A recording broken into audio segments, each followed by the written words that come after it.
Mr. President, I want to talk today about one of the things we need to do before we leave here, the extension of the highway bill. Now, nobody is satisfied with a short-term extension of the highway bill, and I'd be among the group that would be least satisfied with that.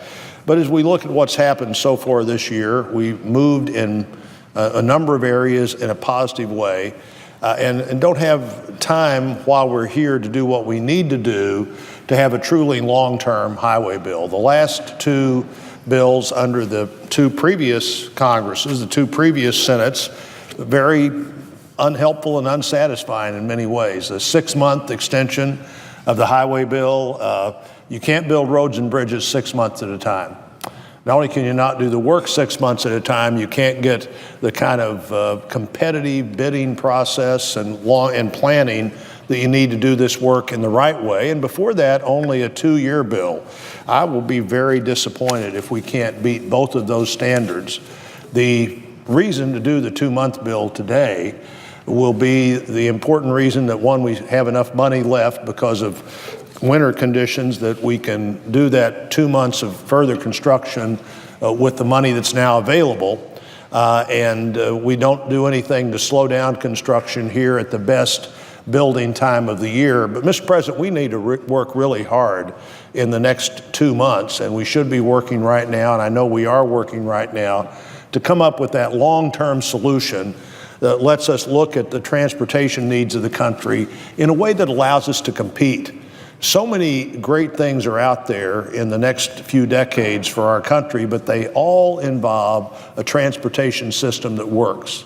I think the country's clearly ready to make things again. I was so pleased in the last Congress that we were able to add the advanced manufacturing bill to the arsenal of things we have. Senator Brown and I worked on that together. We got that bill passed. The arsenal we have to be in the process of making things again. The right kind of energy policy clearly can get us there where we make things again. Certainly what's going to happen in agriculture, in manufacturing, in healthcare technology, all great opportunities of great potential, but we have to have a transportation system that works. We are the best located country in the world to deal in the commerce of the world. We're the best located country in the world to connect with the marketplace of the world, but we have to have a transportation system that allows us to do that. And so I hope that we're working hard, and believe we are, to find what we need to do to fill that gap between what the current gas tax creates. And I don't think that at the federal level there's any likelihood of increasing that tax in the next few years.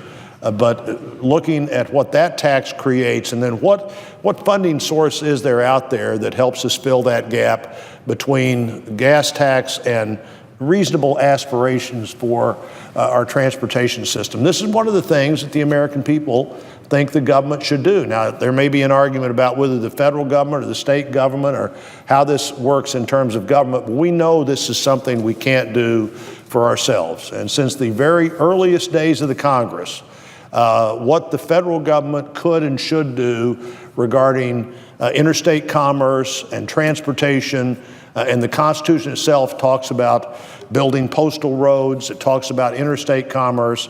So hopefully, Mr. President, we take this vote today or tomorrow or whenever we take this vote to be sure that we continue the construction already underway, but don't stop for a minute in working on this process until we get a highway and bridge and construction bill for transportation that allows us to move forward and to move forward for a significant future of what we need to do. We are going to lose the advantages we have if we don't maintain and improve the transportation network that we have. And so, Mr. President, I look forward to seeing that happen and encourage my colleagues to vote for that 2-month extension, but don't give a moment's relaxation seeking the multi-year highway bill, the multi-year transportation bill that the country really needs.